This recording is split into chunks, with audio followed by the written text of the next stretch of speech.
Oh man. So yeah, I posted that video today and it was some some curse words in there. And of course I don't want to be known as the cursing therapist, or, like you said, a little bit is okay, but hey, we'll just see where that goes. I mean, sometimes there's no better word to use than fuck. So Yeah, yeah.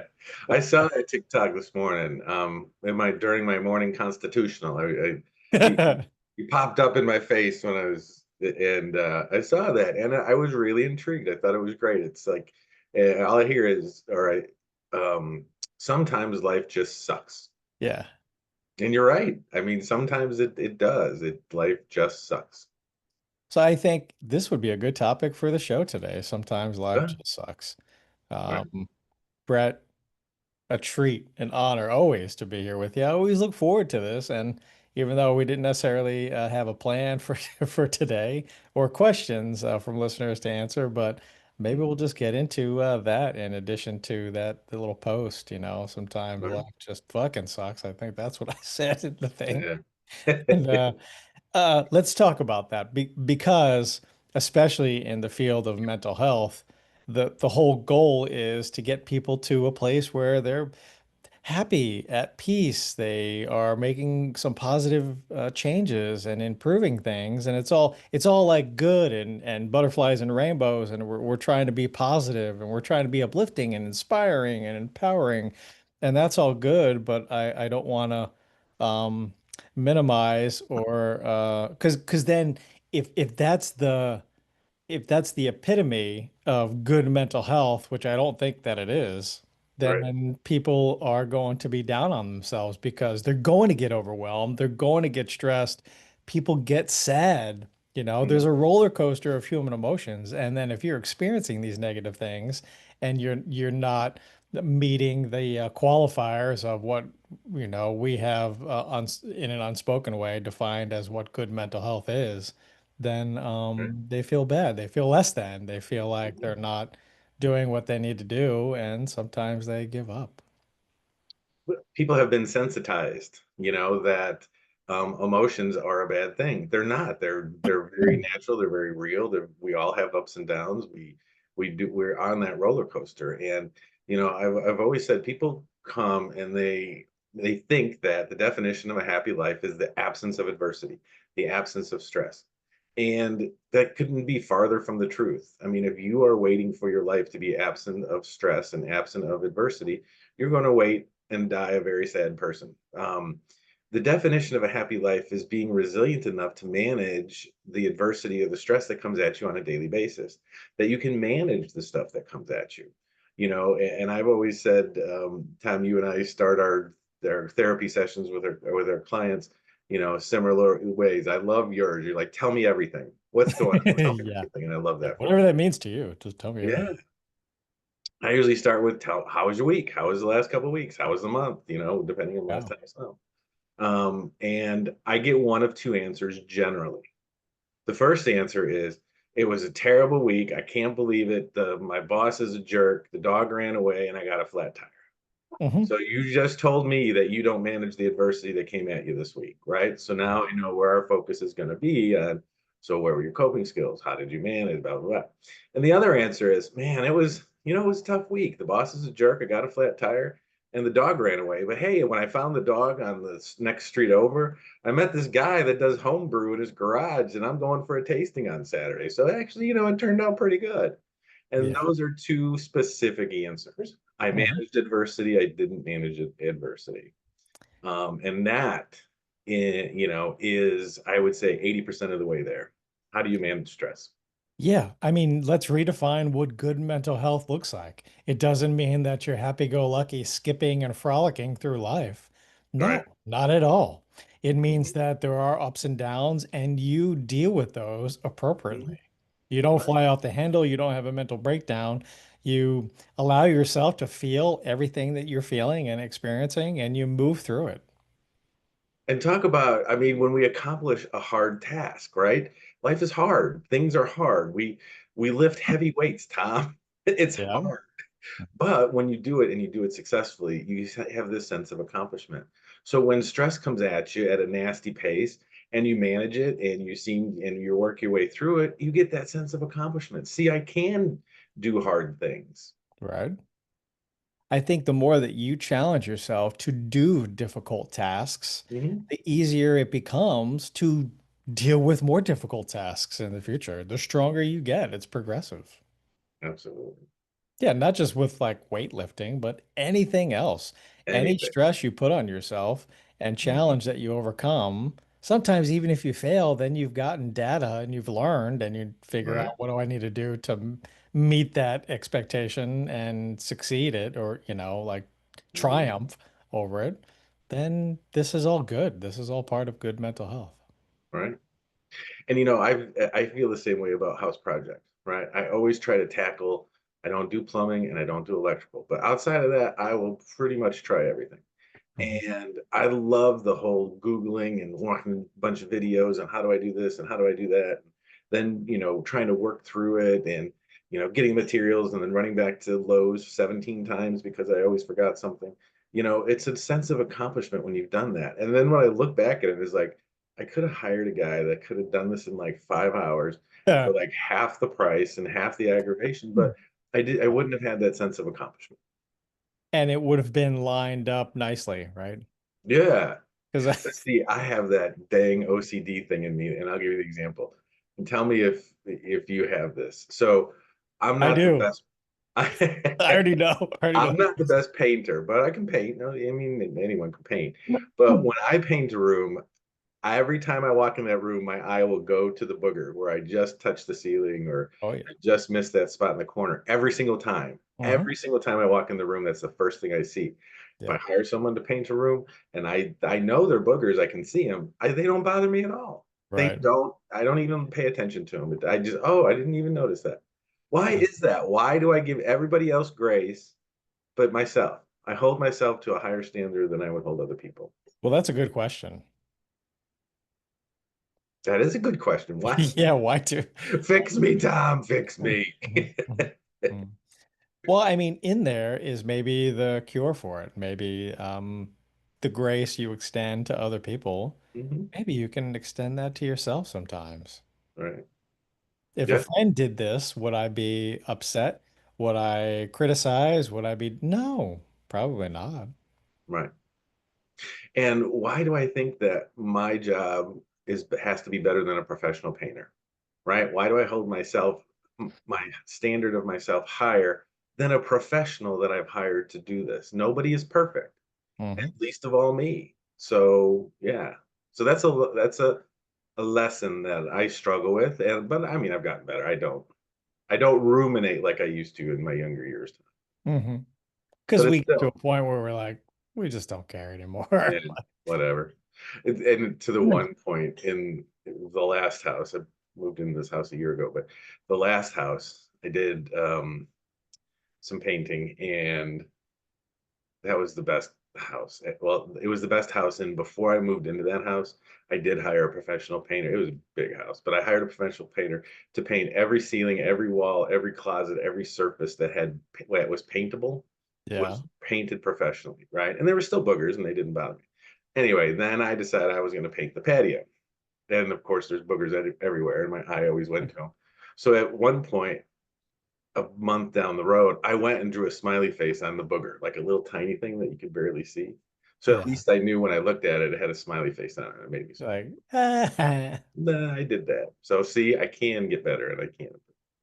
I know when we had our house built, we couldn't pick the color at the time, so they just painted everything white. And Mm. so we went through, we've painted everything, entire house inside, except for the ceilings. We left the ceilings white, but about 5 different times. And the last time, everything is back to white. Tom, your rooms are getting smaller. I mean, you're gonna lose square Yeah. footage in the house. Yeah. Yeah. So many layers of paint. Isn't that wild? Just, you know. We Yeah, also have a room in the house called the Tomb of the Ancients. And that's all the shit that we don't want that we just shove in that room. And then after 6 months, I got to figure out what to do with it. right. The tomb of the ancients. The That's tomb of the ancients. It's like that's the old furniture, old couches, old whatever shit goes in there, and then Mhm. just out of sight, out of mind until finally I get the motivation to be like, all right, time to make a run to the dump. Right. Yeah. And when we talk about giving ourselves grace, I think, and the classic old reframe, but there is very power in reframing things. Instead of I walked into the room and I saw the booger that I did when I painted. Listen, I took the time and I painted this myself. I'm not a professional painter. Right. This is not what I do for a living. This is not my expertise, but I did it. I spent the time, I spent the care, the money, and I wanted to make my place look better. So I did this instead of downing on myself for the booger on the wall. I uplift myself by, man, you did a good job here. I had 10 tasks I needed to accomplish today, and I only got to three of them. I'm such a shit. You Huh, got three tasks done, right? right? Yeah, you could have sat your big butt on the couch and done nothing. Right? Yeah, And exactly. you got three done. Yeah, So, I'm I a mean, big. why do we focus on those little stupid imperfections? Everything's electronic now, and we don't use a lot of paper and pen anymore. But I am a big person on paper and pen lists. I have lists for everything, right? Yeah. And I have an ongoing list of things I need to do around the house. And some of them will be on that list for a year before I get to it. But when I do have time to get stuff done, I look at the list. Like on the weekends or if I have a morning off or something, I look at that list. And it's a visual reminder of the things that I get to do to my house to improve my house, right? Yeah. It's different. I used to try to keep it on my phone, like a list on my phone. It's not the same for me. Oh, It's paper. I can touch it. I can write it. I can look at it.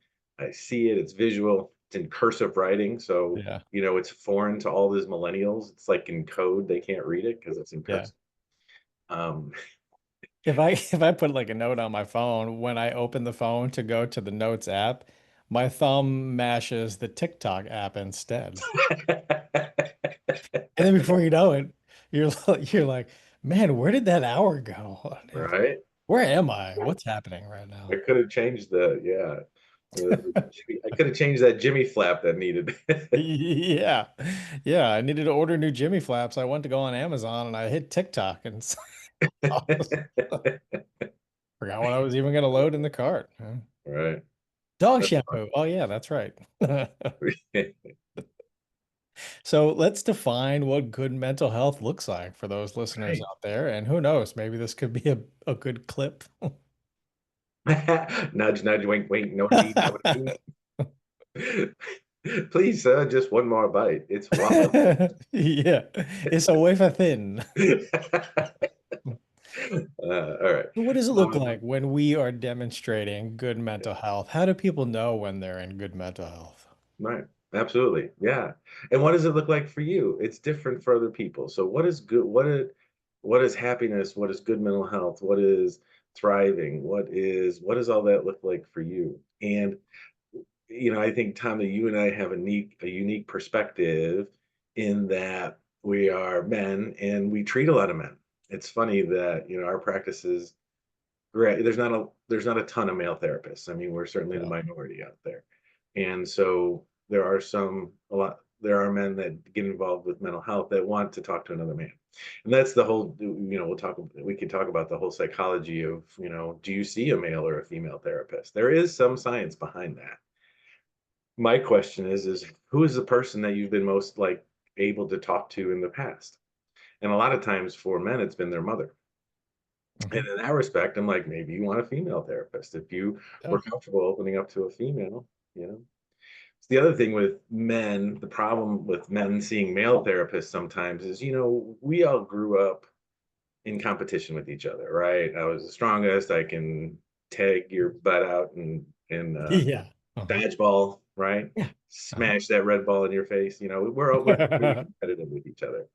We're all, yeah. So a lot of times it can be difficult for men to open up to other men because we're in competition with each other. And it can be the same thing with women too. I mean, women are in competition with each other all as well. So Oh yeah. look at that dynamic. Most of the time it shouldn't matter. You should take the most skilled person. But if there is something going on, if there was maybe any abuse, neglect, sexual abuse, any of that, maybe take a peek at that if you're looking, if the sex of the therapist is, yeah, Mhm. maybe a thing for you. But anyway, going back to, you and I have a unique perspective of men's mental health because it is distinct and different than general mental health. There's a lot of Yes. similarities, but it can be different. And it's different generationally, somewhat generationally. As men, we're taught to suck it up. I mean, Mhm. we grew up with, what are you crying about? I'll give you something to cry about. You want to cry? I'll Yeah. give you something to cry about, right? We don't Yeah. show emotions. We don't let people in. We're very stoic. We're the protectors. So there's a lot of stereotypes based around that people believe. Yeah. And a lot of those aren't true. So we got to break through some of those things. And maybe that's the situation in some instances, but not in every instance. So good emotional health looks like emotional intelligence and emotional regulation. At least that's one thing or two Right. things. They're kind of tied in. So if you can recognize your emotional state, what's going on, be okay with it, accept where you're at, even if you don't feel like you need to change it because you don't necessarily need to change it. And then Mhm. recognizing the emotional state of others and being able to have Mhm. some either empathy or some compassion for the people that are in your circle that you care about and love. So, um, Mhm. being able to recognize that, being aware of that, and then being able to regulate your emotional state when you need to. So, sort of a twofer on that one, but emotional intelligence and emotional regulation, I think if you can successfully accomplish those two things, then that's showing or demonstrating that you have good mental health. I mean, there's other things too, but at least that's just the start of the conversation. Right. Absolutely. And, with men particularly, their leading emotion is anger, right? Because we have been taught or reinforced of not showing our emotions or not talking about our emotions. So we come out as anger, because that's easy. Anger is almost a socially acceptable Yeah. um, emotion to lead with. And knowing that 90% of the time when someone comes at you angry, it's not about anger. It's Yeah. about something else. Yeah. They're just not comfortable showing the something else or tapping into the something else. Mm. They're just comfortable with anger. And if you can kind of help them maybe regulate a little bit, I mean, it's not your obligation or your job to regulate somebody else's emotions, but if you can regulate your own emotional state, then by role modeling that, maybe you can help somebody else Mhm. manage their emotional state. So, another hallmark of good mental health is having good, healthy relationships with others, Mhm. being able to communicate your wants and your needs and your desires, being able to receive messages from others and or clarify or help, somebody look at things from a different perspective, just, having good relationships with others. Mhm. Absolutely. The definition of the internal is what's, kind of can be expressed in the external. And when somebody comes to us and talking about failed relationship and I don't get along with my family and I'm estranged and I can't talk to my parents and I don't talk to my siblings and I don't really have any friends and I'm on my fourth, relationship this year. It's like, hmm, Yeah. I wonder what's going on there. Uh, Also, another hallmark or benchmark of good mental health is realistic thinking. Yeah. So, I mean, being goal-oriented and directed, but still being able to be mindful and be in the moment and, having a dose of reality and what's happening. Because sometimes we get swept away with the fantasy of what we want to have happen, what we think ought to happen, versus what is really happening. So I think Mhm. when we are displaying good mental health, then we are thinking more realistic. Mhm. And I always look for that whole comfortability in my own skin, right? What does that mean? It's like what that means is when you're alone or you have the quiet moments, that you are happy, content, Um, your mind is not racing, right? You are comfortable with yourself, Yeah. happy and comfortable with yourself. Um, a lot of people, or many people, or some people, put so much things in their schedule so that they don't have to have alone time, Right. so that they don't have to sit with themselves and their thoughts. Well, I think you've stumbled upon another hallmark of good mental health, and that's having a high degree of self-worth and self-identity and being able Mhm. to spend time with yourself, accept where you are right now. And even if you want to change that or grow or, improve, at least you accept where you're at right now and you're aware of who you are and what you want out of life instead of allowing other people to infiltrate that and tell you what you need or ought to be doing and then feeling less than because you're not living up to those expectations. Yeah, absolutely. And folks I work with, I talk a lot about their elevator speech. And what that means is we all have two elevator speeches. And the elevator speech is just a real quick 30-second synopsis, right? So you have an external one. So you meet somebody in an elevator and they're like, "Oh, hey, my name is Joe, nice to meet you. Who are you?" "Oh, Mhm. my name is Brad. I'm a therapist. I live in Florida, blah, blah, blah, blah, blah, whatever. Ride motorcycles, etc." You have your 30-second elevator speech, what you would tell pretty much anybody that you meet about. Someone says, "Who are you?" Then you have your internal elevator speech, and it's what you tell yourself, right? And a lot of times those aren't real pretty, right? They can be very negative. You're a piece of shit. You're bald. You're fat. You know, Yeah. you've made it this far in your life. I can't even believe you made it this far. You're such a, you know, you're stupid. You're ugly. Your mom dresses you funny. Whole thing. So Right. we can always, our internal elevator speech isn't always very nice. And I really try to tap into people. What is your internal monologue? What are you telling yourself? Because what you say, what you repeat is what you believe. um, so I encourage people rewrite that and put it on paper or put it on the screen, do it digitally. Rewrite that 30-second internal dialogue and read it 3 times a day, every day. And the more you read it, the more you believe it, the more you'll tweak it. Um, and you need to incorporate that in your life. Is that really true? Am I a 55-year-old, bald, fat, ugly, nobody likes me, worthless? No, Nope. absolutely not. Not at all. Yeah. I mean, the whole bald and fat thing may be true, but yeah, we'll go past that. That's okay. Let's And I'm change the okay language. with that. You know what? It's Yeah. not I'm bald, I'm ugly. It's like I don't have to spend much time on my hair every morning, and it doesn't bother me. Yeah. Right? My father used to say, and that SOB, he died with a full head of thick hair. And then my brother and I are like this. So, but he would cut his hair down in the summer and he's like, "I just want to comb my hair with a washcloth." And I'm like, and when I was a kid, that was the least funny thing I've ever heard, was that dad humor that was so unfunny. But Right. and I say to myself, "Nah, I get to comb my hair with a washcloth." Woo.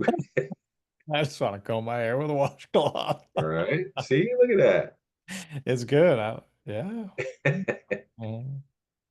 Well, reframing. Okay, so that brings us to another benchmark, hallmark of displaying good mental health, and that is utilizing your coping skills. Right.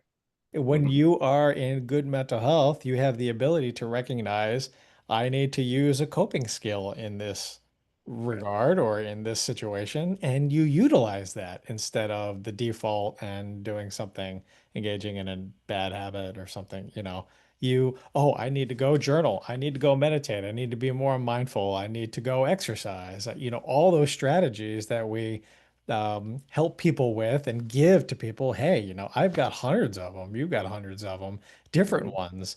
And we give them out and then we see them again. Hey, how did it go?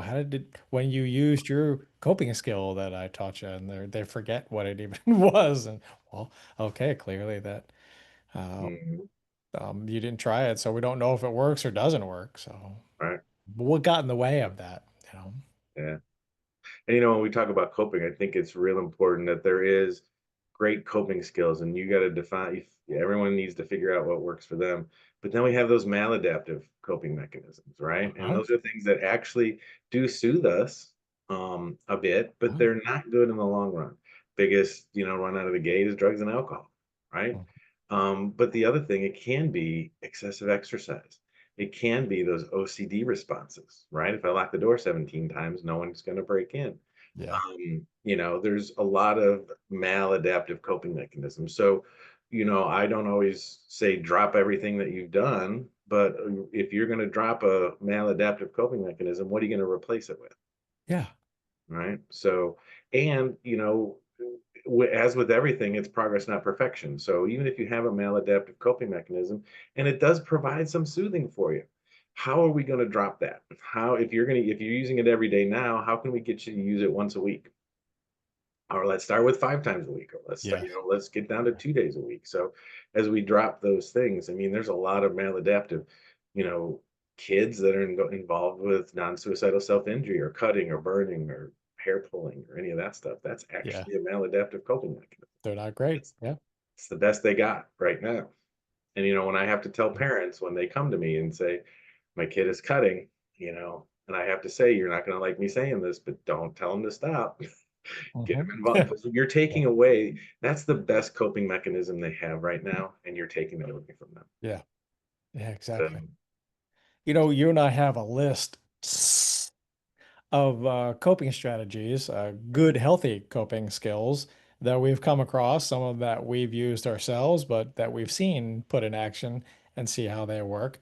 We try to tailor the coping skill or strategy to the person based on what we know about them. So we're not just willy-nilly throwing out just some random shit like, hey, try meditating. Like if they have, if they need to engage in some peace and serenity and some calming, if they're always on fight or flight, then and they have an affinity towards some alternative healing, then maybe I will throw out the meditation type of thing mhm, and educate them and help them create a plan or a healthy habit of meditating, at least starting out for 2 minutes and then bumping it up to 5 minutes and trying out these techniques and utilizing that. So, but please tell me, tell us, tell your therapist if they're sharing a coping strategy with you, if you're not gonna fucking do that one. If you right. don't like it, if meditation seems like, or whatever we share, I'm just using that as an example, seems like the thing that you hate the most. If I say, I think your coping skill should be burpees, like Mhm. I know you'd be like, I am not fucking doing burpees. You Hate them. go get fucked. Give me another one. Yeah, yeah.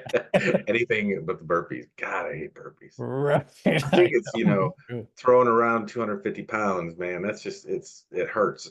Yeah, yeah. So, No burpees for us. So, and the last one I wanted to share that demonstrates that we are in good mental health is a degree of flexibility, resilience, balance, even, mhm, like we can adapt in situations. If you find it easy enough, maybe not easy, but relatively uh, simplistically speaking, the ability to be flexible in situations, then you're probably showing some good mental health. right. I use as I say on this all the time, I use tons of analogies, right? Because I learn the visual analogies and it just helps me learn. So, and I Oh just yeah. assume everyone is like me. So whatever. I always like, so you're playing shoots and ladders. Remember that old game, shoots and ladders, where, you Yeah. climb the ladders and you try to get to the top and that's the win. But then, you draw a wrong card or you land in the wrong space and you got to take the shoot. I would, so that's the game. And I always play, hey, shoots and ladders, don't take the big shoot. Don't go all the way back to the beginning. You are going to have stresses going to come at you. It's going to be unexpected. You're not going to handle it the best. Take the small shoot. Take a few steps backwards, not all the way. And then I had a younger person who was, and I love SpongeBob, the SpongeBob references, and we describe shoots and ladders, and he said, do you mean eels and escalators? Because in SpongeBob, it was eels and escalators. Yeah. So Mhm. don't take the big eel for you SpongeBob people. Absorbent and yellow and porous as he. Right? All right, so let's run back through them. Okay, good mental health looks like one, emotional awareness and emotional regulation. Mhm. Two, Self-concept, believing in right, yourself, yeah, you believing have that I degree of can manage self-worth. the stress that comes at me on a daily basis. Yeah. So emotional regulation and awareness, self-worth and self-identity.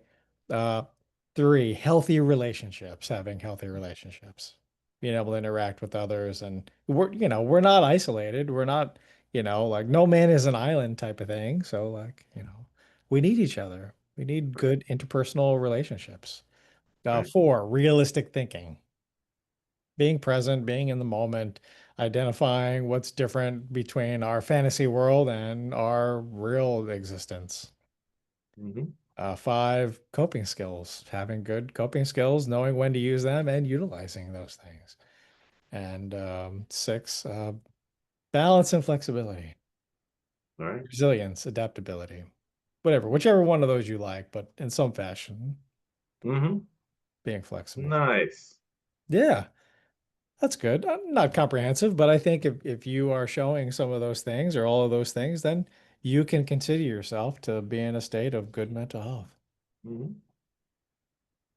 For sure. As a reminder, the things that create the environment for you to have good mental health that need to be present: sleep, Hmm. nutrition, exercise, water, sticking to a daily schedule. Hmm. Those five simple things that may not be easy, but we need to have those. And, when we talk about sleep hygiene and schedule, it goes back to the concept of our brains are real interesting uh, creatures, organs, and they want to know what to anticipate, right? They want to know that about 11 o'clock every night we go to bed around 11, and then we wake up about this time. They gets comfortable with that. And then when it becomes, if you follow that habit, then when 11 o'clock rolls around, you're automatically tired, right? Because your brain knows what to expect. It knows what mode you need to go into. Yeah. And then when you follow a daily schedule, it's the same thing. At least it doesn't have to be down to the minute, but at least your brain knows what to expect. I'm gonna get up, I'm gonna have coffee. I'm gonna look at TikToks for a little bit. I'm Hmm. gonna exercise, I'm gonna shower, I'm gonna go to work, Right. gonna make a meal, so having some type of schedule so your brain knows what to anticipate. In the absence of your brain knowing what to anticipate, it's going to be all over the place because it doesn't know. Yeah. It's like, hey, it's 11:30 at night. I'm on guard. Let's go. Whoa, we're going to go out partying right now. Oh, Right. no, slow down there, Buck Rogers. But if you don't, at 11:30, I go to sleep. That's what we do. Okay. Yeah, Do right. that. So that's why those things are important. We talk about the top five things. If you practice these five things and Tom, you and I have, you get 5 points for each of the five things. So you get a score every day of 25. It's fun to keep track of your score the next Yeah. day. Like, what would I score yesterday? How Uh-huh. did I do with my hydration? Like carrying my Yeti around. Did I drink all the stuff I was supposed to? How did Yeah. I do with nutrition? And it's not perfect. I love pizza and tacos. Oh yeah. Chicken tacos. No, I love tacos and pizza and all those stuff. So, it's I don't get a five all the time. Um, but and sleep and nutrition and exercise. Give Yeah. yourself a score, and then you keep track of your score for a week or a month and see where you're at. Uh-huh. It's But now free you're donut competing day, I against think. yourself to get the highest score you can. Right? I'd be curious for you out there who are listening. Hey, what's your score over the next week? Top sand score. Yeah. Right. And today's free donut day. Free donuts. Yeah. Well, there's no free lunch, so I think you got to buy a drink or something. Ugh, So, at where Dunkin'? yeah, Duncan. Dunkin' Donuts. All right. Not a good coping skill. But they're so tasty, Tom. But sometimes, you know what? I mean, what's the point if you don't have a donut every once in a while? Right. Sometimes you just gotta be a little bit bad. Right. Tom, this was So, a fun one. we just pontificated till the cows came home. Look at that. All right. Good mental health. And what does that look like? I hope that that helped you guys out there. And of course, Absolutely. if you have questions or you want us to talk more about this topic or any other topic, please send in your questions. We'd love to help you out and to answer those and to be of service. Send them in to questions at therapyunzipped.com. We're here for you. All right. Well, Tom, always a pleasure. Thank you for your time and your Same here, brother. expertise. Yeah, man. Same to you. I'll see you next week. All right.